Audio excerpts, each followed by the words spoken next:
கிறிஸ்துவுக்குள் பிரியமுள்ள சகோதர சகோதரிகளை, நம்முடைய பிதாவாகிய தேவனாலும் கர்த்தராகிய இயேசு கிறிஸ்துவினாலும் கிருபையும் சமாதானமும் உண்டாவதாக என்கிற அன்பின் வாழ்த்துக்களையும் வணக்கத்தையும் உங்கள் அனைவருக்கும் தெரிவித்துக் கொண்டு, தேவனுடைய மிகுந்த கிருபையினாலே இந்த நல்ல நாளிலே நாம் ஒன்று சேர தேவனுடைய மகா பரிசுத்தமான சகல பிரஸ்தாபத்தை பார்க்கிலும் அவர் மகிமைப்படுத்தி வைத்திருக்கிற மேன்மையும் அருமையுமான அவருடைய வார்த்தைகளை தியானிக்கும்படியாக தேவன் கொடுத்த இந்த நல்ல வாய்ப்புக்காக அவருக்கும் அவருடைய குமாரருக்கும் மகிமை செலுத்தி கொண்டு, அன்புக்குரிய சகோதர சகோதரிகளை, இந்த கோத்தரி பகுதியில் இருக்கிற உங்கள் அன்பு சகோதர சகோதரனுடைய அன்பையும் வாழ்த்துக்களையும் உங்கள் அனைவருக்கும் தெரிவித்துக் கொள்கிறேன். இன்றைக்கு நாம் பார்க்க போகிற பாடத்தின் தலைப்பு செத்த ஈக்கள். செத்த ஈக்கள் அப்படிங்கிற தலைப்பின் கீழே தான் இந்த நாளுக்குரிய பாடத்தை பார்க்க இருக்கிறோம். இன்னும் அந்த தலைப்பை விசேஷமாக சொல்லணும்னா, சாலமோன் வாழ்க்கையில் செத்த ஈக்கள். அப்போ உங்களுக்கு இந்த வசனம் எல்லாருக்கும் இந்த தலைப்பை சொன்ன உடனே உங்களுக்கு வசனம் ஞாபகம் வந்திருக்கும். அந்த ஆதார வசனத்தை கூட நம்ம பார்த்துடலாம். பிரசங்கி 10ஆம் அதிகாரம் 1வது வசனம். பிரசங்கி 10:1. செத்த ஈக்கள் தைலக்காரனுடைய பரிமள தைலத்தை நாரி கெட்டுப்போக பண்ணும். ஞானத்திலும் கனத்திலும் பேர் பெற்றவனை சொற்ப மதியீனமும் அப்படியே செய்யும். இந்த வசனத்தை ஆதாரமாக கொண்டு தான் அன்புக்குரிய சகோதர சகோதரிகளை இன்னைக்கு நாம் பாடம் பார்க்க இருக்கிறோம். செத்த ஈக்கள் அப்படிங்கிற தலைப்பின் கீழே. அப்போ செத்த ஈக்கள் தைலக்காரனுடைய பரிமள தைலத்தை நாரி கெட்டுப்போக பண்ணும். ஞானத்திலும் கனத்திலும் பேர் பெற்றவனை சொற்ப மதியினமும் அப்படியே செய்யும் அப்படின்னு சொல்கிறத இங்கே பார்க்குறோம். இதனுடைய இன்னொரு மொழிபெயர்ப்பில் நீங்கள் பார்த்தீங்கன்னா, செத்த ஈக்களால் வாசனை தைலம் கெட்டு போய் நாற்றம் எடுக்க ஆரம்பித்து விடும். அதே போல் சின்ன முட்டாள்தனத்தால் ஒருவரின் ஞானமும் மதிப்பும் மரியாதையும் கெட்டு போகும் அப்படின்னு கூட இன்னொரு மொழிபெயர்ப்பில் இதை நம்ம பார்க்குறோம். அப்போ அன்புக்குரிய சகோதரர்களே, இந்த வசனம் நம்ம எல்லாருக்கும் தெரியும். இதை யார் எழுதுனது அப்படின்னு சொல்லி நமக்கு தெரியும். ஏன்னா அந்த பிரசங்கி 1ஆம் அதிகாரம் 1வது வசனத்தில் நம்ம பார்க்கும்போது அதை நம்ம வாசிடலாம். பிரசங்கி 1:1. தாவீதின் குமாரனும் எருசலேமின் ராஜாவும் ஆகிய பிரசங்கியின் வாக்கியங்கள். அப்போ தாவீதின் குமாரனுங்கும் போது நிறைய பேர் இருக்காங்க. ஆனால் எருசலேமின் ராஜாங்கும் போது நமக்கு தெரியும் ஒருத்தர் தான், அதான் சாலமோன். அப்போ சாலமோன் ராஜாவால் எழுதப்பட்டது தான் இந்த பிரசங்கி அப்படின்னு கூட நம்ம பார்க்குறோம். அப்போ அன்புக்குரிய சகோதர சகோதரிகளே, இந்த பிரசங்கி புஸ்தகத்தை சாலமோன் எழுதும்போது வேத வல்லுநர்கள் சொல்கிறாங்க, அது அவருடைய முதிர் வயதில் என்ன பண்ணியிருக்கிறார்னா அதை எழுதியிருக்கிறார். அப்போ இந்த முதிர் வயதில் எழுதும்போது தன்னுடைய வாழ்க்கையை பின்னோக்கி பார்த்துருக்கிறார். முன்னாடி தன்னுடைய வாழ்க்கையில் நடந்த சம்பவங்களை எல்லாம் நினைச்சு பார்த்துட்டு தான் இந்த ஒரு வார்த்தையை அங்கே எழுதுறாரு அப்படின்னு கூட சொல்றாங்க. அப்ப என்ன அது அப்படின்னு சொல்லி பார்க்கும்போது இங்க சொல்றாரு பாருங்க, ஞானத்திலும் கனத்திலும் பேர் பெற்றவனை சொற்ப மதியினமும் அப்படி செய்யும்னு அங்க வசனத்துல பார்த்தோம் இல்லைங்களா. அந்த ஞானத்திலும் கனத்திலும் பேர் பெற்றவன் யார் அப்படின்னு சொல்லி பார்த்தீங்கன்னா அவர் தான். ஏன்னா அவரை போல ஞானம் கனம் பெற்றவங்க நம்ம பார்க்குறோம் யாரும் இல்லை. அப்போ அன்னைக்கு இருந்த ராஜாக்கள் மத்தியில் மிகுந்த ஞானம் உள்ளவரா, அன்னைக்கு இல்லை ராஜாக்கள் மட்டும் இல்லைங்க, உலகத்திலே வேதம் சொல்லும்போது அவருக்கு முன்னும் இல்லை அவருக்கும் பின்னும் இல்லை, அவரை போல ஞானம் பெற்றவங்க. அந்த அளவுக்கு ஞானம் தேவன் அவருக்கு கொடுத்தார். அப்போ அவரை பற்றி அங்கே சொல்கிறாரு, ஞானத்திலும் கனத்திலும் பேர் பெற்றவனை சொற்ப மதியினம் கூட என்ன பண்ணிருமா கெட்டு போக பண்ணிரும் அப்படிங்கிறத அங்கே சொல்ல வரார். அப்போ அன்புக்குரிய சகோதர சொல்லி இந்த வசனத்தில் நம்ம பார்க்கும்போது அது ஒரு ஓமை பாஷை போல சொல்கிறாரு. என்ன அப்படின்னா, ஒரு பரிமள தைலம் இருக்குது. அந்த பரிமள தைலத்தை நான் பார்க்கும்போது, பொதுவாக பரிமள தைலம் அப்படின்னாலே அது ரொம்ப விலையேற பெற்றது, அது ரொம்ப மதிக்கப்படத்தக்கது, அது எல்லாருக்கும் ஈஸியாக கிடைச்சிடக்கூடிய ஒரு பொருள் இல்லைங்க. எல்லாரும் அந்த பொருளை வாங்கிட முடியாது. அவ்வளோ ஒரு விலை மதிப்புள்ள விலையேற பெற்ற ஒரு பொருள் தான் அந்த பரிமள தைலம். அப்போ இவ்வளோ ஒரு விலையேற பெற்ற பொருளை எப்படி வைக்கணும்? இப்போ நம்ம வீட்டிலேயே ஜுவல்லாம் இருந்துச்சுன்னு வைங்களே, இல்லை கொஞ்சம் நிறைய பணம் இருந்துச்சுன்னா நம்ம ஏதோ தூக்கி அப்படியே சோபா மேலே போட்டு வச்சுருவோமா? அப்படி வைக்க மாட்டோம். அது ரொம்ப பாதுகாப்பாக பீரோவில் வச்சு அதை பூட்டி போட்டு இல்லைங்களா, ரொம்ப கவனமாக தான் நம்ம வைப்போம். இங்கே பாருங்கள், இங்கே ஒரு விலையேற பெற்ற பொருள் இந்த பரிமள தைலம். ஆனால் இந்த பரிமள தைலம் எப்படி இருந்திருக்குன்னா பாருங்கள், மூடப்படாமல் இருந்திருக்குது.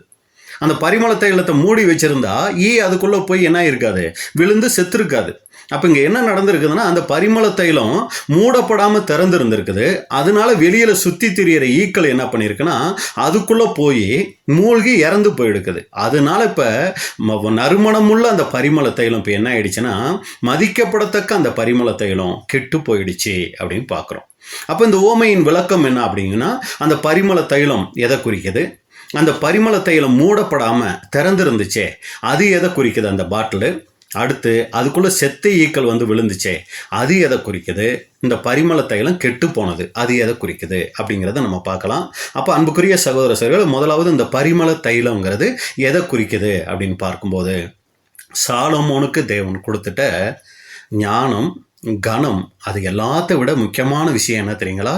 உணர்வுள்ள இருதயம். ஏன்னா சாலமோனை நம்ம பார்க்கும்போதெல்லாம் சாலமோனுக்கு ஞானத்தை கொடுத்தார் அப்படிங்கிறத நம்ம எல்லாருமே தெரிஞ்சிருக்கிறோம். ஆனால் அந்த ஞானத்தோட தேவன் முக்கியமான ஒன்றை கொடுத்துருந்தாருங்க. அதுதான் அந்த பரிமள தைலம் போல.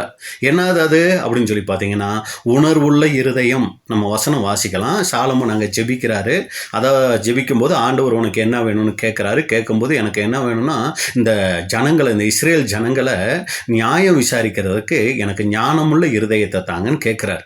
அப்போ தேவன் ஞானத்தை மட்டும் கொடுக்கலைங்க, என்னென்னலாம் கொடுத்தாரு பாருங்க. 1 ராஜாக்கள் 3 அதிகாரம் 12வது வசனம். 1 ராஜாக்கள் 3:12. உன் வார்த்தைகளின்படி செய்தேன், ஞானமும் உணர்வும் உள்ள இருதயத்தை உனக்கு தந்தேன். நல்லா கவனிச்சிங்களா? ஞானத்தை உனக்கு தந்தேன்னு சொல்லலைங்க, வெறும் ஞானத்தை கொடுக்கலைங்க, உணர்வுள்ள இருதயத்தை அங்கே சாலமோனுக்கு கொடுத்தாராம். உன் வார்த்தைகளின்படியே செய்தேன், ஞானத்தை கொடுத்தேன், ஓகே. ஆனால் உணர்வுள்ள இருதயத்தை இவர் சாலமோன் கேட்கல. தேவனே என்ன பண்றாருன்னா உணர்வுள்ள இருதயத்தை அவருக்கு கொடுக்குறாரு. அப்புறம் இதிலே உனக்கு சரியானவன் உனக்கு முன் இருந்ததும் இல்லை, உனக்கு சரியானவன் உனக்கு பின் எழும்புவதும் இல்லை. அப்ப அன்புக்குரிய சகோதர சகோதரிகளே, அப்படிப்பட்ட ஒரு ஞானம் சாலமோனுக்கு கொடுக்கப்பட்டுச்சு. ஞானம் மட்டும் இல்லை, ஒரு உணர்வுள்ள இருதயம் கொடுக்கப்பட்டிருந்துச்சு. இதுக்கு தான் அங்கே சாலமோன் சொல்றாரு பரிமள தைலம் அப்படின்னு சொல்றாரு. இப்போ இந்த பரிமள தைலம் என்ன ஆயிடுச்சுன்னா மூடப்படாம திறந்திருந்துச்சு. அப்போ இது எதை குறிக்குதுன்னா, தேவன் தந்த அந்த ஞானம், அந்த உணர்வுள்ள இருதயத்தை சாலமோன் என்ன பண்ணியிருக்கணும்னா, அந்த பரிமள தைலம் இருக்கிற குப்பியை என்ன பண்ணியிருக்கணும், அடைச்சி எப்படி பாதுகாப்பாக வச்சிருக்கணுமோ அதுபோல் அந்த உணர்வுள்ள இருதயத்தை சாலமோன் எப்படி காத்திருக்கணும்னா எல்லா காவலோடையும் காத்திருந்திருக்கணுங்க. ஆனால் அவர் என்ன தெரியுங்களா பண்ணலை, தன்னுடைய இருதயத்தை அங்கே சரியானபடி அவர் காக்கலை. அதனால பார்த்தீங்கன்னா அவருக்கு இருந்த ஞானம் கெட்டு போச்சானா, ஞானம் கெட்டு போகவே இல்லைங்க. அவர் ஆரம்பத்தில் எப்படி ஞானமுள்ளவராக இருந்தாரோ சாகிற வரைக்கும் அவர் ஞானமுள்ளவராக தான் இருந்தார். ஏன்னா தேவன் கொடுத்துட்டாரே, உனக்கு முன் வருவனும் இல்லை, உனக்கு பின்னு யாரும் இந்த அளவுக்கு ஞானமுள்ளவன் இருக்க போறதில்லைன்னு சொல்லிட்டாரே. அந்த ஞானத்தில் அவர் கெட்டு போகலை, அந்த ஞானத்தில் எந்த குறைவும் அவருக்கு வரல. அப்போ கெட்டு போனது அந்த பரிமள தைலம் எதுன்னு பார்க்கும்போது அந்த உணர்வுள்ள இருதயம் தான் பார்த்தீங்கன்னா அங்கே கெட்டு போயிடுச்சு அப்படின்னு கூட பார்க்குறோம். இப்போ கெட்டு போயிடுச்சே, இப்போ என்ன ஆயிடுச்சு, ஈக்கள் கெட்டு போனதுக்கு காரணம் என்ன, செத்த ஈக்கள் அந்த பரிமள தைலத்தில் இருந்ததுனால தான். அதாவது ஈக்கள் வரும்போது உயிரோடு இருந்துச்சு, ஆனால் அந்த பரிமள தைலத்துக்குள்ளே உளுந்த உடனே அது கெட்டு போயிடுச்சு. அப்போ இது எதை குறிக்குது அப்படின்னா, சாலமோன தேவன் ஆரம்பத்தில் பார்த்தீங்கன்னா நல்ல ஞானமுள்ளவராக உண்டாக்கியிருந்தார். அவர் ரொம்ப ஞானமுள்ள ஒரு ராஜாவை தான் ஆட்சி செஞ்சுக்கிட்டு இருந்தார். ஆனால் நாட்கள் ஆக ஆக அவருக்குள்ளே என்ன ஆயிடுச்சுன்னா ஒரு சில விழுகைகள் அங்கே வந்துருச்சு. அப்போ அந்த விழுகைகள் வரும்போது என்ன ஆயிடுச்சுன்னு சொல்லி பார்த்தீங்கன்னா, அதைத்தான் இங்கே நம்ம பார்க்குறோம். ஒரு சில சமரசங்களை அவர் தனக்குள்ளே ஏற்படுத்திக்கிட்டாராம். விழுகைகள், தவறுகள் அவருக்குள்ளே வரும்போது அவர் ஒரு சில சமரசங்களை பண்ணிக்கிட்டாராம். அது என்ன பிரதர் சமரசங்கிறீங்களே அப்படின்னு சொல்லி நீங்கள் கேட்டிங்கன்னா, சமரசங்கிறது தவறுகள் வரும்போது எதிர்க்காமல் அதை அப்படியே ஏற்றுக்கொள்கிறதுக்கு பேர் தான் சமரசங்களாம். ஏன்னா சமரசம்ங்கிற வார்த்தை நமக்கு தமிழில் அவ்வளோ சீக்கிரமாக புரியாது. அதுக்காக தான் நம்ம இந்த விளக்கங்கள் சொல்கிறோம். சமரசம் அப்படிங்கும்போது இப்போ ஒரு தவறு வருதுன்னு வைங்களே, உடனே என்ன பண்ணணும், அந்த தவறை எதிர்க்கணும். இப்போ நம்மளுடைய வாழ்க்கையிலே எடுத்துக்கலாமே, ஒரு சில நம்ம இந்த ஆவிக்குரிய ஜீவியத்தில் வாழும்போது நமக்குள்ள தவறுகள் வரும்போது நான் தேவனுடைய பிள்ளை, நான் தேவனோட உடன்படிக்கை செஞ்சுருக்கிறேன், நான் தேவன் சித்தம் செய்கிறதுக்காக வந்திருக்கிறேன் அப்படின்னு என்ன பண்ணோன்னா, அந்த தவறுகளை நம்ம என்ன பண்ணக்கூடாதுன்னா ஏற்றுக்கக்கூடாது, எதிர்க்கணுங்களாம். எதுக்காம இருந்தோன்னா அதுக்கு இருந்துட்டு போகட்டும், இதெல்லாம் ஒரு பெரிய தப்பா, இப்படியெல்லாம் நம்ம நியாயம் பேசுவோம் இல்லைங்களா, அதுக்கு பேர் தான் சமரசம். அடுத்து நீங்கள் பார்த்தீங்கன்னா மனசாட்சி கண்டிச்சா கூட அந்த தவறை அனுமதிக்கிறது அல்லது தொடர்ந்து அதில் ஈடுபடுகிறது. ஒரு சில தவறுகள் இருக்கும், நம்ம மனசாட்சியே குற்றப்படுத்தும், பாரு நீ தேவனுடைய பிள்ளை, நீ இதெல்லாம் செய்யக்கூடாதுன்னு சொல்லும். ஆனால் அந்த தவறை அனுமதித்து இந்த மனசாட்சி சொல்கிறத கண்டுக்காமல் விடுறோம் பாருங்க, இதுக்கு பேர் தான் சமரசம். அடுத்து ஒழுக்க நெறிகளில் உறுதியாக நிற்காம உலக ஆசை காரணமாக தவறோட ஒத்து போகிறதுக்கு பேர் தான் சமரசம். ஒரு சில ஆசைகள், உலக ஆசைகள் வரும்போது உடனே நம்ம மனசு எச்சரிக்கும், உள்ளுக்குள்ள அந்த சத்தம் வரும், இருதயத்திலேருந்து அந்த சத்தம் வரும். ஆனால் அதை நம்ம அலட்சியம் பண்ணுறோம் பார்த்தீங்களா, இதுக்கு பேர் தான் சமரசம். அப்போ அன்புக்குரிய சகோதர சகோதரிகளே, இந்த செத்த ஈக்கள் எதை குறிக்குதுன்னா அந்த மெதுவாக அவருக்குள்ள உருவான சின்ன சின்ன சமரசங்களை தான் இது குறிக்குது. இது பின்னாடி கூட நம்ம பார்க்கலாம். அப்போ அன்புக்குரிய சகோதர சொல்லி இங்கே பார்க்கும்போது இதுக்கான காரணம் என்னன்னா, அவருக்குள்ள வந்துருச்சு சொற்ப மதியீனம். இன்னொரு வகையில் பார்க்கும்போது, வசனத்தில் பார்க்கும்போது முட்டாள்தனம்னு அதை மொழிபெயர்த்திருக்கிறத பார்க்குறோம். அப்போ பரிமள தைலம் தேவன் அவருக்கு கொடுத்துட்டு அந்த உணர்வுள்ள இருதயம். அந்த செத்துப்போன ஈக்கள் என்னதுன்னா சின்ன சின்ன தவறுகளினுடைய ஆரம்பம். இன்னொரு வகையில் சொன்னால் அதுக்கு இவர் தன்னை சமரசம் பண்ணி கொண்டது அப்படின்னு பார்க்குறோம். இப்போ அந்த பரிமள தைலம் கெட்டு போனது எதை குறிக்குதுன்னா, சாலமோனுக்கிட்ட ஞானம் இருந்துச்சு, செல்வம் இருந்துச்சு, புகழ் இருந்துச்சு. ஆனால் இதையெல்லாம் கவனிச்ச அவர் தனக்குள்ள இருந்த இருதயத்தை சரியானபடி கவனிக்காம விட்டுட்டாரு. அவரே தான் சொல்றாரு, எல்லா காவலோடு என்ன பண்ணணும், இருதயத்தை காத்துக்கொள்ளணும்னு அவர் தான் சொன்னார். அது வசனோட நம்ம வாசிக்கலாம். நீதிமொழிகள் 4ஆம் அதிகாரம் 23வது வசனம். நீதிமொழிகள் 4:23. எல்லா காவலோடும் உன் இருதயத்தை காத்துக்கொள், அதனிடத்து நின்று ஜீவ ஊற்று புறப்படும். எல்லா காவலோடும் உன் இருதயத்தை காத்துக்கொள்னு அவர் தான் சொன்னார். இது இன்னொரு மொழிபெயர்ப்புல பார்க்கும்போது எல்லாவற்றையும் விட முக்கியமாக உன் இருதயத்தை பாதுகாத்துக்கொள் அப்படின்னு வசனம் சொல்லுது. ஆனால் அன்புக்குரிய சகோதர சகோதரிகளே, ஞானத்தை காத்து கொண்டவர், செல்வத்தை காத்து கொண்டவர், புகழையெல்லாம் காத்து கொண்டவர் இருதயத்தை காத்து கொள்ளாம அங்கே விட்டுட்டார். அதனால அந்த ஞானத்தின் நறுமணம் என்ன ஆயிடுச்சுன்னா இப்போ அங்கே கெட்டு போக ஆரம்பிச்சிருச்சு. அன்புக்குரிய சகோதர சகோதரிகளே, நல்லா கவனிங்க. சாலமோனுடைய அந்த வீழ்ச்சி ஒரு நாளில் நடந்துடலைங்க. சின்ன சின்ன சமரசங்கள் மூலமாக பெரிய வீழ்ச்சியாக அது மாறிச்சு. இப்போ சாலமோன் தன்னுடைய இருதயத்தை காத்துக்கலன்னு எப்படி பிரதர் நீங்கள் சொல்கிறீங்க அப்படின்னா, வசனத்தை நம்ம பார்க்கலாம். 1 ராஜாக்கள் 11ஆம் அதிகாரம் 4வது வசனம். 1 ராஜாக்கள் 11:4. சாலமோன் வயது சென்ற போது அவனுடைய மனைவிகள் அவன் இருதயத்தை அந்நிய தேவர்களை பின்பற்றும்படி சாய பண்ணினார்கள். அதனால் அவனுடைய இருதயம் அவன் தகப்பனாகிய தாவீதின் இருதயத்தைப் போல தன் தேவனாகிய கர்த்தரோட உத்தமமாய் இருக்கவில்லை. நல்லா கவனிங்க அன்புக்குரிய சகோதர சகோதரிகளை. நீங்கள் பைபிள் வச்சிருந்தா ஓப்பன் பண்ணி நீங்கள் பார்த்துக்கங்க, அண்டர்லைன் கூட பண்ணிக்கங்க. அவன் இருதயம் அவன் தகப்பனாகிய தாவீதின் இருதயத்தை போல தன் தேவனாகிய கர்த்தரோடே உத்தமமாய் இருக்கவில்லை. இதான் காரணம். சாலமோனுடைய விழுகைக்கு என்ன காரணம்னா, தன் தகப்பனாகிய தாவீதின் இருதயத்தை போல தன் தேவனாகிய கர்த்தரோட அவ இருதயத்தை என்ன பண்ணலன்னா உத்தமமாக வச்சுக்கல. அப்படின்னா என்ன, அது தாவீதின் இருதயத்தை போலனா, தாவீதுக்கு ஏதாவது குற்றச்சாட்டு காமிச்சாங்கன்னு வைங்க, அவரை குற்றம் சாட்டுற மாதிரி ஒரு சில காரியங்கள். இப்போ உதாரணத்துக்கு நாத்தானே அவரை குற்றம் சாட்டினார் இல்லைங்களா, அது மாதிரி குற்றச்சாட்டுகள் அவர் மேலே வரும்போது அவர் சமரசம் பண்ணிக்கலைங்க, உடனே அந்த தவறை ஒத்துக்கிட்டு தன்னை சரி செஞ்சார். ஆனால் சாலமோனுக்கு அது மாதிரி குற்ற உணர்வுகள், குற்றச்சாட்டுகள் வரும்போது தேவனே 2வது தடவை தரிசனத்தில் வந்து நீ இப்படியெல்லாம் செய்யக்கூடாதுன்னு சொல்கிறாரு. தீர்க்க தரிசிகளை அனுப்பிச்சு கூட சொன்னார். ஆனால் அவர் என்ன தெரியுங்களா பண்ணலை, சமரசம் பண்ணிக்கிட்டாரே ஒழிய திருந்தலை. அப்போ இதுதான் நம்ம அங்கே பார்க்குறோம், பரிமள தைலம் கெட்டு போனதுக்கு காரணம் அப்படின்னு பார்க்குறோம். அப்போ அன்புக்குரிய சகோதர சகோதரிகள், இதுவரைக்கும் நம்ம பார்த்துட்ட விஷயம் என்னன்னா, விலையேற பெற்ற பரிமள தைலத்தை செத்த ஈக்கள் கெட்டு போக பண்ணும். அதுக்கு காரணம் சொற்ப மதியினம். அப்போ நாம் செய்கின்ற சிறு சிறு சமரசங்கள் கூட நம்மளுடைய இருதயத்தை என்ன தெரியுங்களா பண்ணிடும், கெடுத்துரும். அதனால நம்ம இருதயத்தில் சின்ன சின்ன குற்ற உணர்வுகள் வரும்போதே ரொம்ப கவனமாக அதை கவனித்து சரி செய்கிறதுக்கு நம்ம ரொம்ப ஜாக்கிரதையாக இருக்கணும், இருதயத்தை காத்துக்கொள்ளணும். இப்போ நம்ம என்ன பார்க்க போகிறோம்னா, இப்போ சாலமோனுடைய அந்த வீழ்ச்சிக்கு காரணமான செத்த ஈக்கள் என்ன, சாலமோன் அந்த விழுகைக்குள்ளே போகிறதுக்கு அவருக்குள்ளே வந்துட்ட அந்த செத்த ஈக்கள் என்ன, இதில் தேவனுடைய பிள்ளைகளான நமக்குரிய பாடங்கள் என்ன, இதைத்தான் இப்போ நம்ம பார்க்க போகிறோம். அப்போ முதலாவது சாலமோனுடைய வீழ்ச்சிக்கு காரணமான செத்த ஈ, அது என்னது, செத்த ஈக்கள் நம்ம பார்க்க போகிறோம். முதலாவது செத்த ஈ என்ன அப்படின்னு சொல்லி பார்த்தீங்கன்னா, தேவ உறவில் குறைவு. தேவ உறவுல குறைவுபட்டது தான் அன்புக்குரிய சகோதர சகோதரிகளே அவருடைய முதல் விழுகைக்கு காரணம்.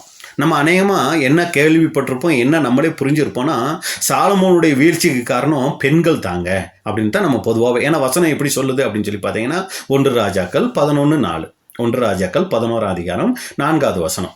சாலமோன் வயது சென்ற போது அவனுடைய மனைவிகள் அவன் இருதயத்தை அந்நிய தேவர்களை பின்பற்றும்படி சாய பண்ணினார்கள். போதும். அப்ப பாருங்க அன்புக்குரிய சகோதர சகோதரிகளே, சாலமோன் வயது சென்ற போது அவனுடைய மனைவிகள் அவன் இருதயத்தை அந்நிய தேவர்களை பின்பற்றும்படி சாய பண்ணினார்கள். எதை, அவருடைய இருதயத்தை. அப்போ இதை நம்ம என்ன நினச்சிக்கோன்னா, அப்போ சாலமோனுக்கு பிரச்சனையே யாருனாலன்னா அந்த பெண்கள்னால தான். அவங்க இவர் வாழ்க்கையில் வராமல் இருந்தால் சாலமோன் நல்லா இருந்திருப்பார் நம்ம நினைப்போங்க. ஆனால் நல்லா கவனிங்க, உண்மையான பிரச்சனை என்ன தெரியுங்களா? இந்த பெண்கள் அவருக்கு பிரச்சனை இல்லைங்க. அதுக்கு முன்னாடியே தேவனோடு இருந்த உறவு, தேவன் மேலே இருந்த அன்பு, அந்த உணர்வுள்ள இருதயம் என்ன தெரியுங்களா ஆயிடுச்சு, அவருக்குள்ள மங்க ஆரம்பிச்சிருச்சுங்க.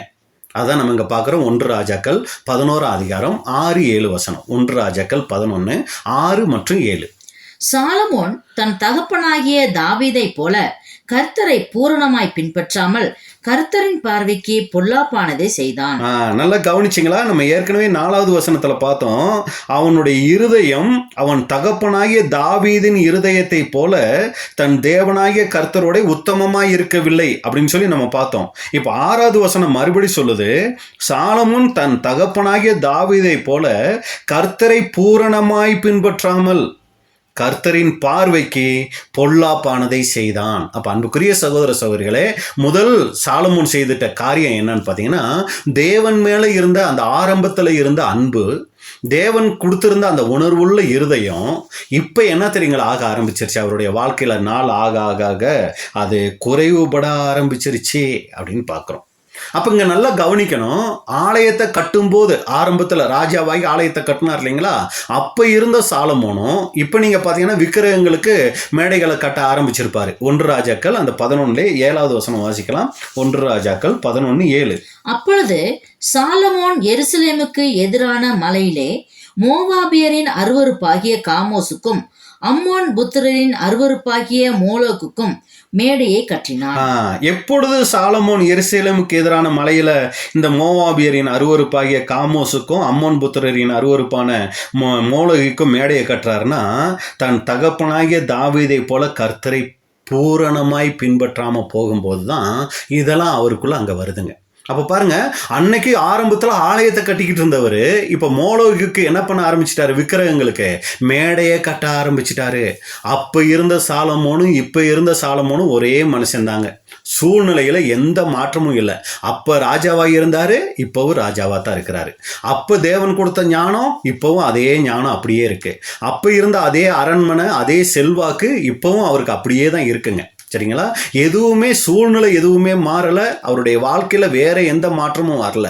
மாறினது எது தெரியுங்களா? இருதயம்தான். இருதயம்தான் கொஞ்சம் கொஞ்சமாக மாறுது. ஆள் மாறவே இல்லை. ஆனால் இருதய சிந்தை, தேவனுக்கும் அவருக்குமான உறவு இப்போ முன்ன மாதிரி இல்லை, குறைவுபட ஆரம்பிச்சிருச்சு. அப்போ முதல் செத்த என்னன்னா, தேவனுக்கும் சாலமோனுக்கும் இருந்த உறவு அங்கே குறைவுபட ஆரம்பித்தது தான் இவருடைய வீழ்ச்சிக்கு முதல் காரணம். இதில் நமக்கு என்ன பாடம் அப்படின்னு சொல்லி நம்ம பார்க்கும்போது, அன்புக்குரிய சகோதர சகோதரிகளே, இன்னைக்கு தேவனுக்கும் நமக்குமான உறவு எப்படி இருக்குது? நம்ம ஒரு நாள் தேவனை அறிந்து கொண்டோம், சத்தியங்களை அறிஞ்சு கொண்டோம், தேவனோட நல்மனசாட்சியின் உடன்படிக்கை செஞ்சு வந்தோம் இல்லைங்களா? அப்போ இருந்த தேவன் மேலே இருந்த அந்த அன்பு, தேவனோடு இருந்த அந்த உறவு இன்னைக்கு நமக்குள்ள அதிகரிச்சிருக்குதா, குறைஞ்சிருக்குதா? அன்னைக்கு ஜெபத்தில் இருந்த ஆர்வம் இன்னைக்கு நமக்கு ஜெபத்தில் அதே ஆர்வம் இருக்குங்களா, குறைஞ்சிருக்கா? இன்னைக்கு நம்மளுடைய ஜெபம் ஒரு கடமை ஜெபமாக இருக்குதா, உள்ளத்தின் ஆழத்தில் இருந்து வரக்கூடிய ஜெபமாக இருக்குங்களா? நம்மளே சிந்திச்சு பார்க்கணும். ஒரு சமயம் இல்லை பிரதர், அந்த ஆரம்பத்தில் ஜெபமெல்லாம் ரொம்ப நல்லா பண்ணிட்டு இருந்தேன் பிரதர், இப்போ என்னுடைய ஜெபமே குறைஞ்சி போச்சு பிரதர்னா, அன்புக்குரிய சகோதர சகோதரிகளே, நமக்குள்ள இந்த பரிமள தைலமாகிய இருதயத்துக்குள்ள செத்த விழுந்துருச்சின்னு அர்த்தம். முழுசாக கெட்டு போகிறதுக்கு முன்னாடி தூக்கி போடணுங்கிறதுக்காக தான் ஆண்டவர் கிருபையாக அந்த வார்த்தைகளை நமக்கு தர்றாரு. அப்போ நாமளே ஆராய்ச்சி பார்க்கணும். முன்ன இருந்த ஜெபத்தில் இருந்த அந்த ஜெப ஆர்வம், தேவனுக்கும் நமக்கும் இருந்த அந்த உறவு இன்னைக்கு எப்படி இருக்கு? நம்மளுடைய ஜெபம் கடமை ஜெபமாக இருக்குதா? ஐயோ டைம் ஆயிடுச்சு, காலையிலனா ஜெபம் பண்ணும்ல, ஐயோ நைட்டு படுக்கிறதுக்கு முன்னாடி ஒரு ஜெபம் பண்ணும்ல, இப்படி ஒரு கடமை ஜெபமாக ஆயிடுச்சுங்களா? விருப்பத்தோடு அந்த ஜெபம் இருக்குதா? ஏன்னா நம்ம ஒருத்தர்கிட்ட விருப்பத்தோடு பேசுறதுக்கும் கடமைக்கு பேசுறதுக்கும் வித்தியாசம் இருக்கு இல்லைங்களா? இப்போ தேவனோட நமக்கு இருக்கிறது கடமை உறவா, இல்லை உள்ளத்தின் ஆழத்தில் இருக்கிற அன்பின் உறவா? நாமளே சிந்திச்சு பார்க்கணும் அன்புக்குரிய சகோதர சகோதரிகளே. அடுத்ததாக சபை கூடுகைக்கு போகிறோமே, முன்ன இருந்த தாகம் இன்னைக்கு இருக்குதா? முன்ன இருந்த தீவிரம் இன்னைக்கு இருக்குதா? இல்லை கடமையாய் ஆயிப்போச்சா நம்மளுடைய சபை கூடுகை? அடுத்து நீங்கள் பார்த்தீங்கன்னா, அன்னைக்கு சாலமோனுக்கு சூழ்நிலை எதுவுமே மாறலை. ஆனால் அவர் தான் என்ன ஆயிருக்கிறாரு, கொஞ்சம் கொஞ்சமாக மாறிக்கிட்டு இருக்கிறார். அப்போ இன்றைக்கும் கூட நம்மளுடைய வாழ்க்கையில் சூழ்நிலைகள் மாறாமல் இருக்கலாம். நம்மளுடைய ஜெபங்கள் அது எப்பவும் போல இருக்கும்.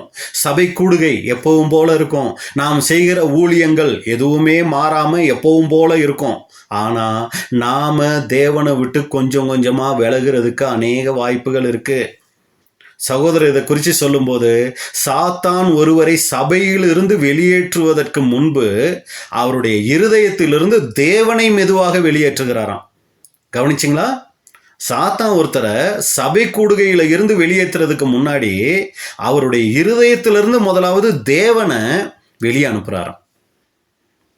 அன்புக்குரிய சகோதர சகோதரிகளே, இன்னைக்கு நம்மளுடைய இருதயம் எப்படிப்பட்டதாக இருக்குது?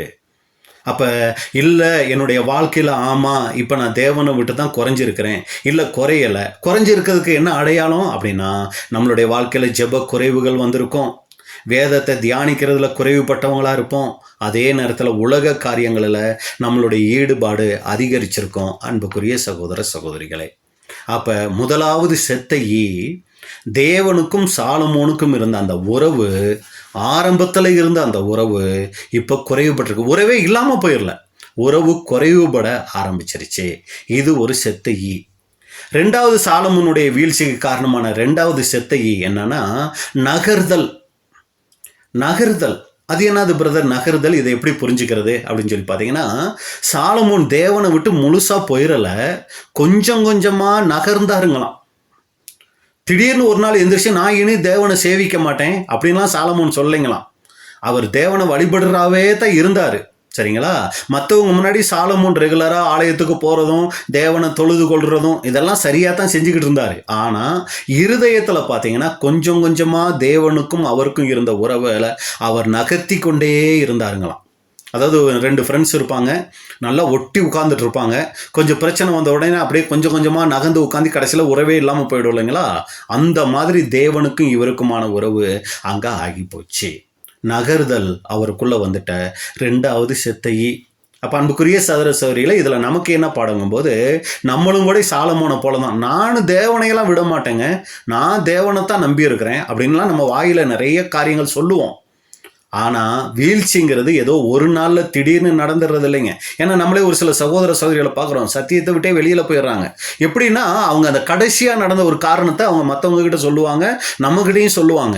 ஆனால் அது காரணமே கிடையாதுங்க. அநேக மாதங்களுக்கு அநேக வருடங்களுக்கு முன்னாடியே அவங்க நகர ஆரம்பிச்சிருப்பாங்க தேவனை விட்டு. அது இப்போ தான் என்ன ஆயிருக்குன்னா வெளியில் எல்லாருக்கும் தெரிகிற வகையில் மாறி இருக்குங்க. அப்போ நல்லா நம்ம புரிஞ்சுக்கொள்ளணும், வீழ்ச்சிங்கிறது ஏதோ ஒரு நாளில் திடீர்னு நடந்துடாது, அது மெதுவாக நகர்த்தப்படுகிறது, கொஞ்சம் கொஞ்சமாய் நம்ம விட்டு நகர்த்தப்படுகிறது. பாருங்க, நல்ல ஜெபம் பண்ணிக்கிட்டு இருந்திருப்போம். உதாரணத்துக்கு புரிஞ்சுக்கிறதுக்காக சொல்கிறேன், ஒரு 1 hour ஜெபம் பண்ணிக்கிட்டு இருந்தோம்னா அது 3/4 hour மாறும். இல்லைன்னா 60 நிமிஷங்கிறது 60 நொடிகள்ங்கிறது நிமிஷங்கள்ங்கிறது எவ்வளோ நேரம் ஆயிருக்கும்? 50 ஆயிருக்கும். அப்புறம் கொஞ்ச நாள் கழித்து 50 40 மாறும். 40 அப்புறம் 30 மாறும். 30ங்கிறது 20 மாறும். அப்புறம் அது 10 மாறும். இப்படி நம்முடைய ஜெப நேரம் கொஞ்சம் கொஞ்சமாக குறைஞ்சிக்கிட்டே வருங்க. அடுத்து வேதம் வாசிக்கிறது. காலையில் ஒரு தடவை வாசிச்சிருப்போம், மத்தியானம் ஒரு தடவை வாசிச்சிருப்போம், நைட்டு ஒரு தடவை வாசிச்சிருப்போம், கிடைக்கிற நேரங்கள்லாம் பைபிளை எடுத்து வச்சுக்கிட்டு உட்காந்து படிச்சுக்கிட்டு இருந்திருப்போம். இப்போ அந்த நேரங்கள் குறைக்கப்பட்டுக்கிட்டே வரும். காலையில் சம்பிரதாயத்துக்கு ஒரு தடவை வேதத்தை வாசிக்கிறது, அப்புறம் நைட்டுக்கு ஒரு தடவை ஃபார்மாலிட்டிக்கு வாசிக்கிறது. அப்படி ஆயிடுச்சுங்களா நம்மளுடைய வேத வாசிப்பு? கொஞ்சம் கொஞ்சமாக நகர்ந்துக்கிட்டு இருக்கிறோம் அன்புக்குரிய சகோதர சகோதரிகளே. அதே நேரத்தில் பார்த்தீங்கன்னா இது குறைஞ்சிக்கிட்டே வரும். உலக ஆசைகள் கொஞ்சம் கொஞ்சமாக பெருகிக்கிட்டே வரும். அப்போ மனசாட்சி பேசுகிறத என்ன தெரியுங்களா பண்ணிடுவோம்? நிறுத்த ஆரம்பிச்சிருவோம். அதுக்கு என்ன பண்ணிடுவோம்? சமரசம் பண்ண ஆரம்பிச்சிடுவோம். ரெண்டாவது, தேவனே நம்மளுக்கு என்ன தெரியுங்களா ஆயிடுவார்? ரொம்ப தூரத்தில் இருக்கிறவராக மாறிடுவார். நல்லா கவனிங்க, கப்பல் மூழ்கிறதுக்கு ஏதோ பெரிய ஓட்டை போட்டால் தான் கப்பல் மூழ்கும்னு அவசியம் இல்லை. சின்ன ஓட்டை போதும், அதை சரியாக கவனிக்காமல் விட்டால் போதும், பெரிய கப்பலையே அது என்ன பண்ணிடுங்க? மூழ்கடிச்சிரும். அன்புக்குரிய சகோதர சகோதரிகளே, இதுதான் சாலமோனுடைய வாழ்க்கையிலையும் அங்கே நடந்துச்சு. இன்னைக்கு அநேக சகோதரிகள் இந்த சத்தியத்தில் கடமைக்காக இருக்கிறாங்கங்க. அவங்களுக்கு இதை நம்ம சொல்லவே கிடையாது. ஒரு சிலர் குடும்பத்தில் யாரோ ஒருத்தர் சத்தியத்தில் இருக்காங்கங்கிறதுக்காக ஒப்புக்கு சப்பா அந்த சத்தியத்தில் இருக்கிறவங்க இருக்காங்கங்க. அவங்களுக்கு இந்த சத்தியம் நம்ம பேசலை. ஆரம்பத்தில் ரொம்ப தீவிரமாக, ரொம்ப பக்தி வைராக்கியமாக, ஆண்டவருக்குன்னு ரொம்ப ஒரு எரிந்து பிரகாசிக்கிறவங்களா இருந்தவங்க இன்னைக்கு பார்த்தீங்கன்னா அப்படியே அணையிற ஒரு நிலைமைக்கு வந்திருக்கிறாங்க. அவங்களுக்காகத்தான் இந்த சத்தியத்தை நம்ம பேசுகிறோம். நம்முடைய ஆவிக்குரிய வாழ்க்கை இன்னைக்கு எப்படி இருக்குது அன்புக்குரிய சகோதர சகோதரிகளே? அப்போ ரெண்டாவது செத்தையை என்னன்னு பார்க்கும்போது நகர்தல், கொஞ்சம் கொஞ்சமாய் தேவனை விட்டு நகர்தல் அப்படின்னு பார்த்தோம். இப்போ மூணாவது செத்தையை தான் நம்ம ஏற்கனவே சொன்னது, சமரசம். அப்போ சாலமோன் பார்த்தீங்கன்னா ரொம்ப ஞானம் நிறைஞ்சவருங்க. உலகத்திலே அவரை போல ஞானவான் எதுவுமே இல்லை. இப்போ அவர்கிட்ட போய் யாராவது அவருக்கு ஞானம் சொல்ல வேண்டிய அவசியம் இருந்திருக்குங்களா? இவருக்கு யாராவது போய் ஆலோசனை கொடுக்க வேண்டியது இருந்திருக்குமா? பத்சேபால் இருக்கிற வரைக்கும் அவங்க ஆலோசனை கொடுத்தாங்க, நல்ல விதமாக சாலமோனை வளர்த்தாங்க. சாலமோனுக்கு விழுகையே அவங்க அம்மா இறந்த பின்னாடி தான் ஆரம்பிச்சிருக்கு. சரிங்களா? அப்போ அன்புக்குரிய சகோதர சகோதரிகளே, இப்போ சாலமோனுக்கு யாராவது ஆலோசனை கொடுக்க முடியுமானா கொடுக்க முடியாது. இவர் வேணா உலகத்துக்கே ஆலோசனை கொடுப்பாரு. ஏன்னா அந்த அளவுக்கு ஆலோசனை இவர்கிட்ட இருக்கு, ஞானம் இருக்குது. அப்படி இருக்கும்போது சாலமோன் வாழ்க்கையில் எப்படி விழுக வந்திருக்கும்? ஏன்னா அவர் தவறு செய்யும் போது அந்த உணர்வுள்ள இருதயம் நமக்கெல்லாம் கூட அந்த அளவுக்கு இருக்காதுங்க. அவருக்கு ரொம்ப அதிகமாக தேவன் கொடுத்துருந்தார் இல்லைங்களா? அது உடனே அவருக்கு தெரிஞ்சிருக்கும் நம்ம செய்யறது தப்பு. ஏன்னா அந்த அளவுக்கு அவருக்கு உணர்வுள்ள இருதயம் இருந்துச்சு, அதோட ஞானமும் இருந்துச்சு. அப்ப சின்ன தப்பு வந்தா கூட இது தப்புங்கிறது பெரிய அளவில் அவருக்கு என்ன இருக்கும், உணர்த்தப்பட்டிருக்குங்க. அப்படி உணர்த்தப்படும் போது அன்புக்குரிய சகோதர சகோதரிகளே, அதை மேற்கொள்றதுக்கு அவர் தேவ உதவியை தேடலைங்க, தேவ உதவியை அவர் நாடலைங்க. அவர் எதை தேடிட்டார் அப்படின்னு சொல்லி பார்த்தீங்கன்னா, சமரசத்துக்கான வாய்ப்புகளை தேட ஆரம்பிச்சிட்டாரு.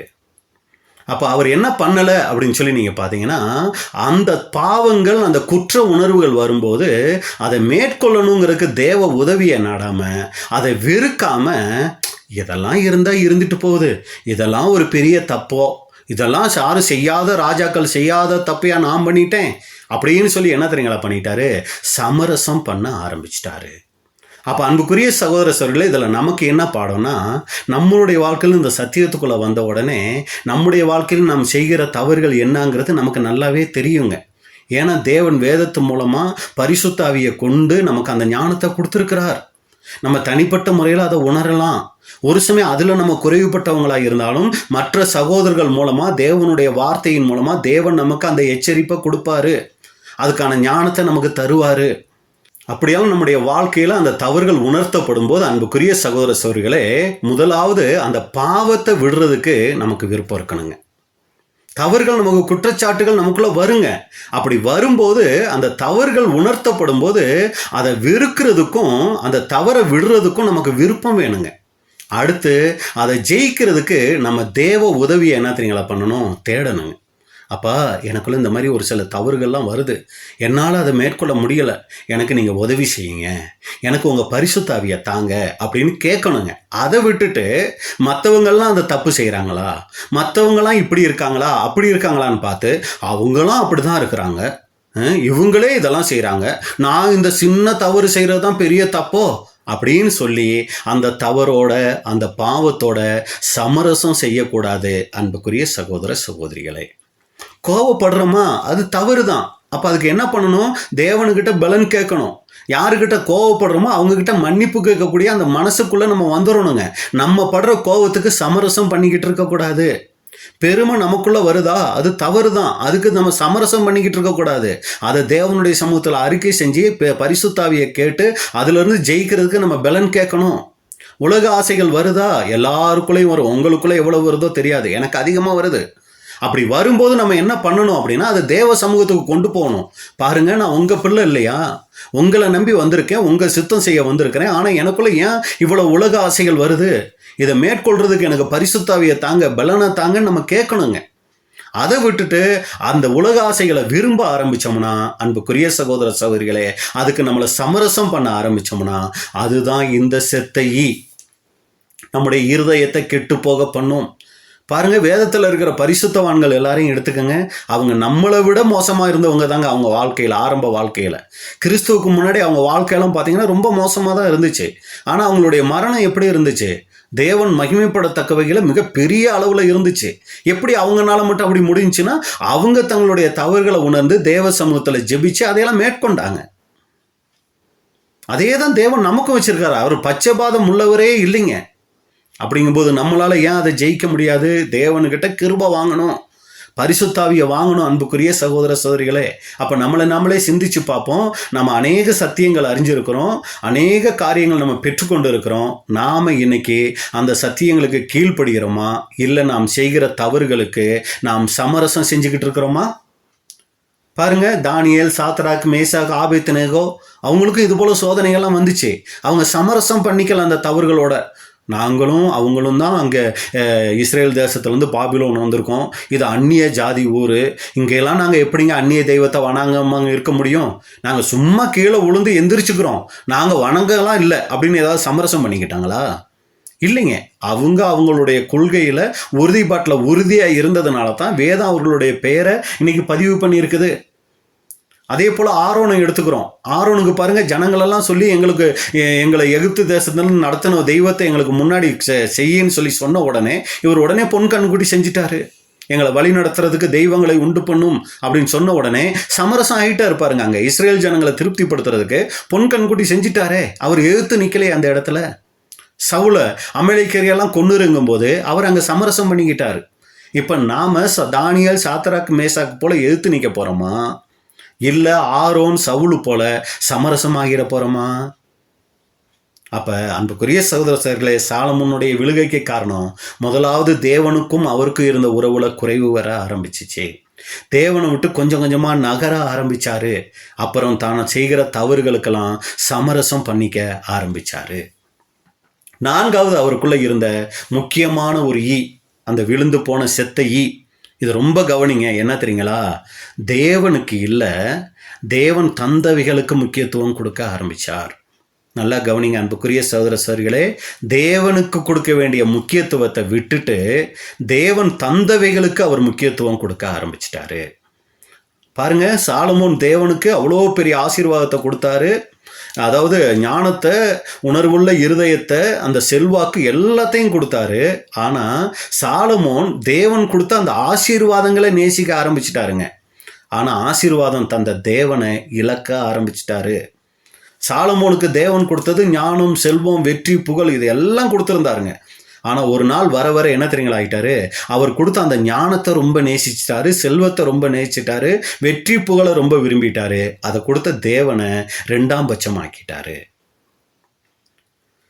நம்மளே சிந்திச்சு பார்ப்போம். தேவன் இன்னைக்கு நமக்கு எவ்வளவோ சத்தியங்களை கொடுத்து கொண்டு வந்திருக்கிறாரு. இன்னைக்கு தேவன் நமக்கு முதல் முக்கியத்துவமாக இருக்கிறாரா, வேற ஏதாவது முதல் முக்கியத்துவமாக இருக்குங்களா? ஆதாம் ஏவாள் பார்க்குறோம். ஆதாம் எதுவுமே இல்லாமல் இருந்தார். இப்போ தேவன் என்ன தெரியுங்களா பண்ணார்? மனுஷன் தனிமையாக இருக்கிறது நல்லதில்லைன்னு சொல்லி ஏவாளை கொடுத்தார். இப்போ ஏவாளை கொடுத்த உடனே இப்போ ஏவாளை கொடுத்த ஆண்டவர் முக்கியமா, ஏவாள் முக்கியமா அப்படிங்கிற ஒரு சோதனை வரும்போது, ஆண்டவரே எனக்கு நீங்கள் கூட முக்கியம் இல்லை, ஆனால் எனக்கு ஏவாள் ரொம்ப முக்கியம், அதனால் ஏவாள் பழம் கொடுக்குறாங்க, நீங்கள் சாப்பிட வேணான்னு சொல்லியிருக்கீங்க, ஆனால் ஏவாள் தான் எனக்கு முக்கியம்னு அங்கே பழத்துக்கு முக்கியத்துவம் கொடுத்துட்டார், ஏவாளுக்கு முக்கியத்துவம் கொடுத்துட்டார். இன்னைக்கு நம்ம எதுக்கு முக்கியத்துவம் கொடுக்குறோம்? யோபோடைய வாழ்க்கையில் பாருங்கள், இதுக்கு எதிர்மாறாக இருக்குது. தேவன் அவருக்கு பிள்ளைகளை கொடுத்துருந்தார், நிறைய செல்வங்களை கொடுத்துருந்தார், சரிங்களா? ஒரு சோதனை வந்தப்ப தேவனை விட இதெல்லாம் எனக்கு பெருசு இல்லைன்னு சொல்லி என்ன தெரியுங்களா பண்ணாரு? அங்கே யோபு சொல்கிறாரு, கர்த்தர் கொடுத்துருந்தார் இதெல்லாம், இப்போ கர்த்தர் இதை எடுத்துட்டாரு, எது எனக்கு முக்கியம்னா கர்த்தர் தான் முக்கியம், கர்த்தருடைய நாமத்துக்கு ஸ்தோத்திரம் அப்படிங்கிறாரு பாருங்க. அப்போ அன்புக்குரிய சகோதரர்களே, இன்னைக்கு நம்முடைய வாழ்க்கையில் தேவன் முக்கியத்துவம் படுறாரா, தேவன் கொடுத்தவைகள் முக்கியமாக இருக்குதா? ஆபிரகாமுடைய வாழ்க்கையில் கூட பார்க்குறோம். 100 வயசு ஆன பின்னாடி கொடுக்குறாரு ஈசாக்கை. ஆனால் ஒரு டெஸ்ட் வைக்கிறார், நான் கொடுத்த ஈசாக்கு உனக்கு முக்கியமா, நான் முக்கியமாகும் போது நீங்கள் தாப்பா எனக்கு முக்கியம், ஈசாக்கு எனக்கு முக்கியம் இல்லைன்னு ஆபிரகாம் அந்த சூழ்நிலையில் வெற்றி சிறந்தார். இன்னைக்கு தேவன் நமக்கு எல்லாமே கொடுத்துருக்கிறார். ஆனால் இன்னைக்கு தேவனை விட எது நமக்கு முக்கியமாக இருக்குது?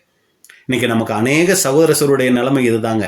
தேவன் கொடுத்ததை பிடிச்சுக்கிட்டோம், தேவனை விட்டுட்டோம். இன்னைக்கு சபை பொறுப்புகள், ஊழியங்கள் கொடுத்துருக்கிறாரு, சகோதர சகோதரிகளை கொடுத்துருக்கிறாரு. இன்னைக்கு பொறுப்புகளுக்காக, பதவிகளுக்காக இன்னைக்கு பார்த்தீங்கன்னா தேவனை 2ஆம் பட்சமாக்கி அதுக்கு முக்கியத்துவம் கொடுத்துட்டாங்க இன்னைக்கு நிறைய பேர். அன்புக்குரிய சகோதர சகோதரிகளே, இன்னைக்கு நாம் அப்படிப்பட்டவங்களா இருக்கிறோமா? இன்னைக்கு எது நம்முடைய முதல் முக்கியத்துவமாக இருக்குது? இன்னைக்கு நம்முடைய வாழ்க்கையில் பாடல்கள் நல்லா இருக்கு, ஜெபம் ரொம்ப அருமையாக இருக்கு, ஊழியங்கள் நல்லா இருக்கு, ஊழியத்தில் நல்ல வெற்றியும் இருக்குது. ஆனால் நமக்கு உள்ள அந்த இருதயத்தில் தேவனுக்கான பசி குறைஞ்சிருச்சா கூடியிருக்குங்களா? அன்புக்குரிய சகோதர சகோதரிகளே, நம்ம அங்கே சிந்திக்க வேண்டியது, சாலமோன் தேவனை மறுக்கலைங்க. ஆனால் தேவனை வைக்க வேண்டிய இடத்துல அவர் மற்ற காரியங்களை கொண்டு வந்து தேவனை 2ஆம் இடத்துக்கு கொண்டு போயிட்டார். இதுதான் அவருடைய வாழ்க்கையில் வந்துட்ட வீழ்ச்சிக்கு காரணம். அப்போ அன்புக்குரிய சகோதர சகோதரிகளே, இங்கே நம்ம பார்க்கக்கூடிய காரியம், அந்த செத்தை ஈக்கலுங்கும் போது தேவனோடு இருந்த உறவு அப்புறம் கொஞ்சம் கொஞ்சமாக நகர்ந்து அப்புறம் சமரசம் பண்ணி கொண்டு தேவனுக்கு அல்ல, தேவன் கொடுத்தவைகளுக்கு என்ன பண்ண ஆரம்பிச்சிட்டார்னா முக்கியத்துவம் கொடுக்க ஆரம்பிச்சிட்டாரு.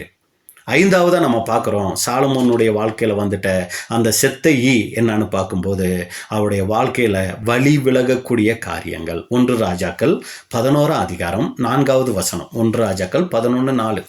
சாலமோன் வயது சென்றபோது அவனுடைய மனைவிகள் அவன் இருதயத்தை அந்நிய தேவர்களை பின்பற்றும்படி சாய பண்ணினார்கள். போதுங்க.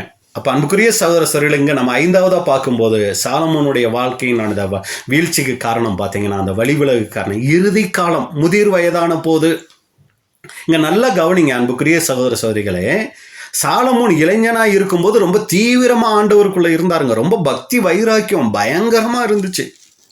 அவருடைய ஜெபத்தையெல்லாம் நாளாகம புஸ்தகத்தில் நீங்கள் வாசிச்சிங்கன்னா அவ்வளோ பயங்கரமாக இருக்குங்க. நியாயப்பிரமாணத்தையெல்லாம் அவ்வளோ தூரம் சொல்லி சொல்லி அந்த ஜெபத்தை அவர் ஜெயிப்பாருங்க. பெரிய அதிகாரமாக அது இருக்கும் அவருடைய ஜெபம்.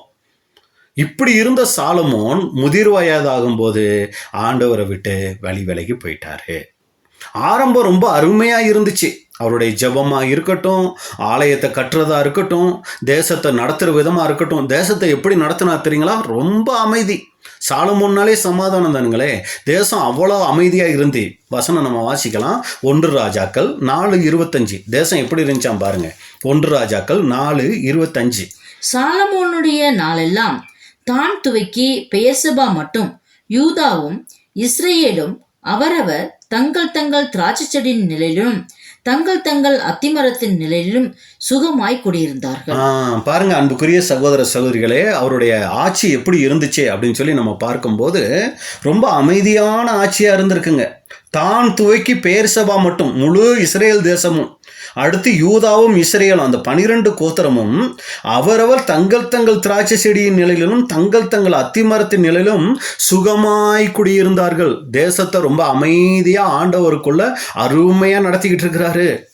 ஆலயத்தை சீரும் சிறப்புமா அழகா கட்டி முடிச்சிட்டாரு. ஒரு சமாதானமான வாழ்க்கையா இருந்துகிட்டு இருந்துச்சு. இது அவருடைய ஆரம்பம். ஆனால் முடிவு நீங்கள் பார்த்தீங்கன்னா விக்கிரக வணக்கத்துக்குள்ளே போயிட்டாரு. மோளேகுக்கு என்ன பண்ணிட்டாரு? மேடையை, அங்கே ஆலயம் கட்டினவர் இப்போ விக்கிரகங்களுக்கு மேடையை கட்ட ஆரம்பிச்சிட்டாரு. 1 ராஜாக்கள் 11:7. 1 ராஜாக்கள் 11ஆம் அதிகாரம் 7வது வசனம்.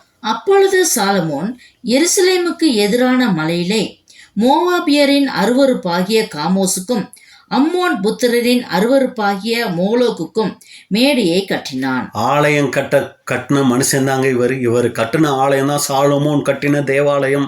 சாலமோன் கட்டின தேவாலயம் எவ்வளோ ஃபேமஸ் பார்த்தீங்களா? இப்படி இருந்தவர் தான் இப்போ மோளேகுக்கு என்ன பண்ண ஆரம்பிச்சிட்டாரு? மேடையை கட்ட ஆரம்பிச்சிட்டாரு. ஆரம்பம் ரொம்ப அருமையாக இருந்துச்சு. ஆனால் முடிவு பார்த்தீங்கன்னா ரொம்ப மோசமாக மாறிடுச்சு. அன்னைக்கு ஜனங்களை ரொம்ப சுகமாக இருக்கிற மாதிரி வழி நடத்திக்கிட்டு வந்தவர் நாட்கள் ஆக ஆக தேவனை விட்டு விலக விலக அவருடைய வாழ்க்கை என்னவாயிடுச்சு? 1 ராஜாக்கள் 12ஆம் அதிகாரம் 4வது வசனம். 1 ராஜாக்கள் 12:4. உம்முடைய தகப்பன் பாரமான நுகத்தை எங்கள் மேல் வைத்தார். பாருங்க, சுகமா குடியிருந்த ஜனங்கள் தான் இப்ப கடைசியில இப்ப சாலமோனுடைய பையன் ரெகோபெயாம் கிட்ட வந்து சொல்லும் போது சாலமோனுடைய அந்த கடைசி நாட்கள்ல ஜனங்களை எப்படி நடத்தி இருக்கிறார் தெரியுங்களா? பாரமான நுகத்தை அவங்க மேல வச்சாராம். அப்புறம் இப்போதும் நீர் உம்முடைய தகப்பன் சுமத்தின கடினமான வேலையையும், பாத்தீங்களா, கடினமான வேலைகளால அந்த ஜனங்களை கஷ்டப்படுத்தி இருக்கிறார். அவர் எங்கள் மேல் வைத்த பாரமான நுகத்தையும் லகுவாக்கும். பாரமான நுகத்தை உங்க அப்பா எங்களுக்கு வச்சுட்டாரு, நீங்க அவர் பையன் இப்ப ஆட்சிக்கு வந்திருக்கீங்க, கொஞ்சம் அதை லகுவாக்குங்கன்னு சொல்றாங்க. அது தண்டனை பாருங்க, எப்படிப்பட்ட தண்டனை கொடுத்துருக்கிறாருன்னு. 1 ராஜாக்கள் 12:11 அவங்க பையன் சொல்றாரு, ரெகோபயம் சொல்றாரு அவங்க அப்பா ஜனங்களை எப்படி தண்டிச்சாருன்னு. 1 ராஜாக்கள் 12:11. இப்போதும் என் தகப்பன் பாரமான நுகத்தை உங்கள் மேல் வைத்தார், நான் உங்கள் நுகத்தை அதிக பாரமாக்குவேன்.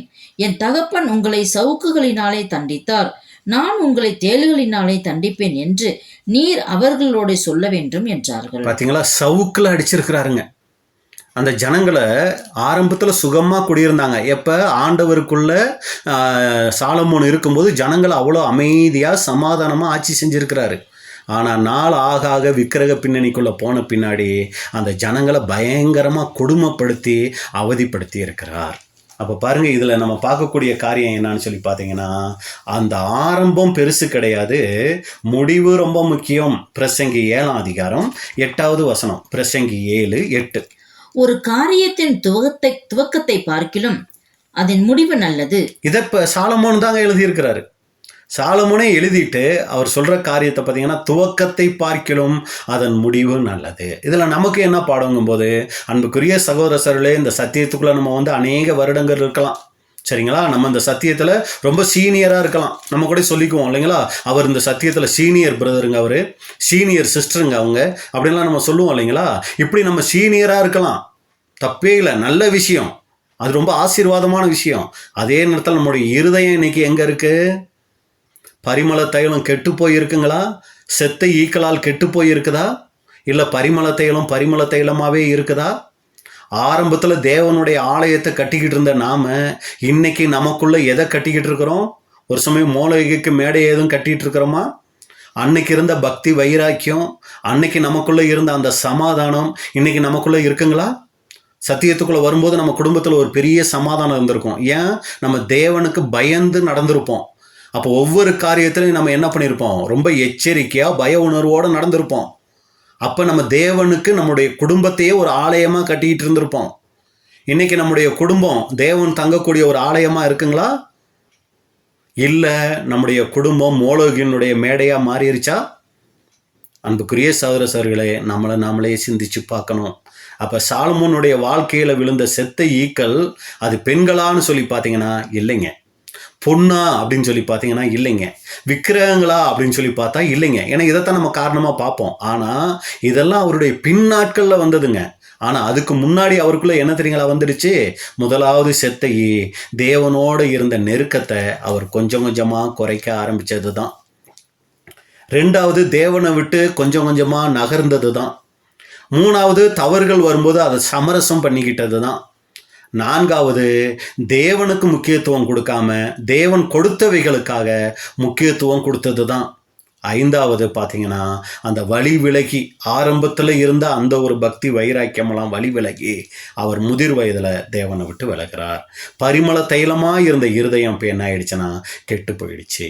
அன்புக்குரிய சகோதரர்களே, இதில் நமக்கு என்ன பாடங்கும் போது, இன்னைக்கு தேவனுக்கும் நமக்கு இருக்கிற உறவு தேவனோட நெருங்கி இருக்குதா, இல்லை மெதுவாக நகர்ந்துக்கிட்டு இருக்கிற செத்த ஈக்களா அது நம்மளை நகர்த்திக்கிட்டு இருக்குதா?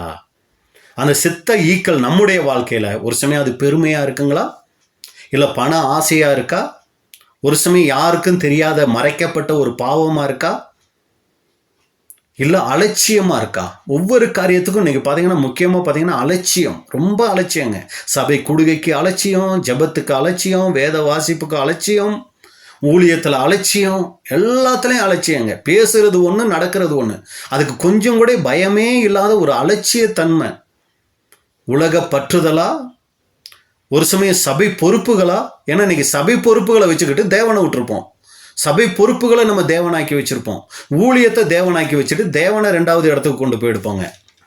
இல்லை சிறு சிறு நம்முடைய வாழ்க்கையில் சமரசங்களா? அன்புக்குரிய சகோதரர்களே, இந்த செத்த ஈக்கள் நம்மளுடைய இருதயமாகி அந்த பரிமள தைலத்தை கெடுத்துரும். பிரசங்கி 10ஆம் அதிகாரம் 1வது வசனம். செத்த ஈக்கள் தைலக்காரனுடைய பரிமள தைலத்தை நாரி கெட்டு போக பண்ணும். ஞானத்திலும் கணத்திலும் பேர் பெற்றவனை சொற்ப மதியினமும் அப்படியே செய்யும். அப்போ இந்த வசனத்திலேருந்து நம்ம தெரிஞ்சுக்கிற காரியம் என்னங்கும்போது, பெரிய பாவங்களை மட்டும் நம்ம கவனிக்கக்கூடாது. சின்ன சின்ன நமக்குள்ள வருகிற சமரசங்கள், அதை ரொம்ப கவனமாக கவனிக்கணும். அன்புக்குரிய சகோதர சகோதரிகளே, எந்தெந்த சிறிய தவறுகளுக்கெல்லாம் நம்ம சிறு சிறு சமரசம் செஞ்சுக்கிறோமோ அதுதான் நமக்கு ஆபத்து. எதிர்ப்பு தெரிவிக்காம அப்படியே அதை ஏற்றுக்கிறோமா? மனசாட்சி கண்டிச்சா கூட தொடர்ந்து அந்த தவறை செஞ்சுக்கிட்டு இருக்கிறோமா? தவறோட ஒத்து போகிறவங்களா இருக்கிறோமா? ஏன்னா செத்த ஈக்களுங்கிறது அது ரொம்ப பெருசெல்லாம் கிடையாதுங்க. மிகப்பெரிய காக்கா அளவுக்கோ இல்லை குருவிகள் அளவுக்கோ பெருசு கிடைக்காங்க. ரொம்ப ரொம்ப சின்ன ஈ தான் அந்த செத்த ஈ. ஆனால் அது செய்கிற வேலை பார்த்தீங்கன்னா, விலையேற பெற்ற பரிமள தைலத்தையே என்ன பண்ணிடுங்க, நாரி கெட்டு போக பண்ணிடும். சின்ன ஈ தானே பிரதர், அது வந்தால் வந்துட்டு போகுது அப்படின்னு நம்ம நினச்சோன்னா ஒன்றும் பெரிய பிரச்சனை இல்லை. விலையேற பெற்ற பரிமள தைலம் கெட்டு போயிடுமே, இதுதானே பெரிய பிரச்சனையே இல்லைங்களா? அப்போ அன்புக்குரிய சகோதர சகோதரிகளே, இந்த பாடத்தில் நம்ம கவனிக்க வேண்டிய விஷயம், சாலமோன் தோல்வி அடைந்த மனிதன் அப்படின்னு சொல்லி மட்டும் வேதம் காமிக்கலை. அவர் தேவனால் ஆசீர்வதிக்கப்பட்ட ஒருத்தர் இருதயத்தை காக்காம போனதுனால அவர் என்ன ஆயிட்டார்னா மிகப்பெரிய ஒரு வீழ்ச்சிக்குள்ளே அங்கே போயிட்டாரு. அப்போ மெதுவாக தேவனை விட்டு விலக செய்யக்கூடிய ஒரு காரியம் சாலமோனுடைய வாழ்க்கையில் அங்கே வந்துச்சுன்னு பார்க்குறோம். நல்லா கவனிங்க. இன்னொரு உதாரணத்தை சொல்லி நான் முடிக்கிறேன். அன்னைக்கு கோலியாத்து தாவீது யுத்தம் பார்க்குறோம். அவ்வளோ பெரிய கோலியாத்து தாவீதை ஜெயிக்க முடியலைங்க. தாவீது தேவனோடு இருந்து அந்த கோலியாத்தை ஜெயிச்சார். ஆனால் பார்த்தீங்கன்னா அரண்மனைக்கு வந்துட்டாரு, ராஜாவா ஆயிட்டாரு. இந்த ஒரு சுக வாழ்வுங்கிற அந்த செத்த ஈ பார்த்தீங்கன்னா அவரை என்ன பண்ணிருச்சு தெரியுங்களா? அந்த உரியா மனைவி விஷயத்தில் அவரை விழ வச்சிருச்சுங்க. ஒரு சாதாரண மேய்ப்பன், சாதாரண சின்ன பையன் பெரிய கோலியாத்தை ஜெயிக்கிறாரு. ஆனால் பெரிய ராஜா, ஆனால் பார்த்தீங்கன்னா அரண்மனையினுடைய சுக வாழ்வுக்கு வந்த உடனே ஒரு விடுகைக்குள்ளே அங்கே போயிட்டாரு. அப்போ நம்மளுடைய பலம் இன்னைக்கு நம்முடைய ஞானம் அல்ல, நம்முடைய ஊழியம் இல்லை, நம்ம ஆவிக்குரிய ஜீவிதத்தில் பெற்றிருக்கிற ஆசீர்வாதங்கள் இல்லைங்க. நம்முடைய இருதயம்தான் அன்புக்குரிய சகோதர சகோதரிகளே ரொம்ப ரொம்ப ரொம்ப ரொம்ப முக்கியம். அதுக்காக நம்முடைய ஊழியங்கள், ஜெபங்கள் இதெல்லாம் முக்கியம் இல்லைங்கிறதுனால நம்ம அதை இல்லைன்னு சொல்லலை, அதெல்லாம் ரொம்ப அவசியம். ஆனால் எல்லாவற்றை பார்க்கலும் ரொம்ப கவனிக்கப்படத்தக்கது எது அப்படின்னு சொல்லி பார்த்தீங்கன்னா நம்மளுடைய இருதயம். அப்போ இந்த பாடத்திலேருந்து நம்ம புரிஞ்சுக்கக்கூடிய விஷயம் என்னென்னா, எல்லா காவலோடும் நம்முடைய இருதயத்தை காத்துக்கொள்ளணும். அந்த பரிமள தைலமாகிய நம்முடைய இருதயத்தில் செத்த ஈக்கள் வந்துடாதபடி. இல்லையே பிரதர், இந்த பாடத்தையெல்லாம் கேட்கும்போது ஒரு சில செத்த ஈக்கள் வந்துட்ட மாதிரி தெரியுதே. தேவனுடைய கிருபையில் ஜெபம் பண்ணி அந்த செத்த ஈக்களை நம்ம எடுக்கும்போது மறுபடியும் நம்முடைய இருதயம், அது சொல்லறுத்தமான ஒரு பரிமள தைலம் வேணும்னா ஈக்கள் விழும்போது கெட்டு போயிடலாங்க. ஆனால் நமக்கு தேவன் மிகுந்த கிருபை பாராட்டி இருக்கிறாரு. நமக்குள்ள நிறைய கிருபை பாராட்டிக்கிட்டே இருக்கிறார். அதனால தான் இன்னும் அவர் நம்மளை நேசிக்கிறதுனால தான் இதெல்லாம் நமக்கு உணர்த்துறாருங்க. நம்மளை அவர் ரொம்ப நேசிக்கிறார். நம்ம விழுந்து போகிறதோ, தேவனை விட்டு வழி விலகி போகிறதோ, நகர்ந்து போகிறதோ அவருக்கு விருப்பமே இல்லைங்க. அதனால தான் அவர் மிகுந்த கிருபையில் நமக்கு இது போன்ற காரியங்களை நமக்கு உணர்த்துறார். அப்போ நமக்குள்ள செத்த ஈக்கள் வந்திருந்தா அதை தேவ சமூகத்தில் அறிக்கை செஞ்சு அதையெல்லாம் நம்ம எடுத்து போடும்போது நம்முடைய இருதயத்தை பரிமள தைலமாக அவர் எப்பொழுதும் காத்துக்கொள்ள அவர் போதுமானவராக வல்லமையுள்ளவராக இருக்கிறாரு. இதான் இன்னைக்கு நம்ம பார்த்துட்ட சாலமோன் வாழ்க்கையில் வந்துட்ட செத்த ஈக்கள். பொறுமையோடு கேட்டவங்களை தேவன் ஆசீர்வதிப்பாராக. இப்படிப்பட்டதான வாய்ப்பை கொடுத்த பிதாவாகிய தேவனுக்கும் ஆண்டவராகிய இயேசு கிறிஸ்துவுக்கும் அன்புக்குரிய சகோதர சகோதரிகளுக்கும் எங்களுடைய நன்றியை தெரிவித்துக் கொள்கிறோம். தேவனுடைய நாமம் மகிமைப்படுவதாக. ஆமென்.